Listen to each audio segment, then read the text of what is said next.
ঘটে আমরা জুলাই বিপ্লবের পক্ষ অবলম্বনকারী প্রতিটি পক্ষকে রাজনৈতিক শক্তিকে হাত ব্যালটে ভোট দেওয়ার জন্য আহ্বান জানাচ্ছি। সেই সাথে রিকশা প্রতীক আমরা এনেছি। রিকশা বড়লোকদের প্রতীক না গরিবের প্রতীক? আমরা গরিবের প্রতীক বাছাই করেছি। এই গরিবের প্রতীকের মাধ্যমে আমরা এই বার্তা পৌঁছে দিতে চাই, আমাদের বাংলাদেশের রাষ্ট্র ক্ষমতা পরিচালনার, শাসন পরিচালনার, অর্থ ব্যবস্থা পরিচালনার মূল নীতি হবে গরিব বান্ধব রাষ্ট্র আমরা গড়ে তুলবো ইনশাআল্লাহ। পুঁজিবাদ ব্যবস্থা ভিত্তিক পুঁজিপতিদের স্বার্থ রক্ষার বাংলাদেশ হবে না ইনশাআল্লাহ। সংগ্রামী সাথী বন্ধুগণ,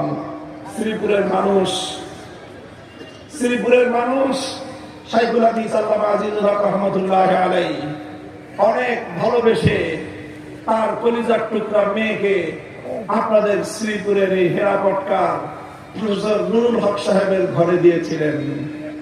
আমি সাক্ষী দিচ্ছি, প্রফেসর নুরুল হক সাহেব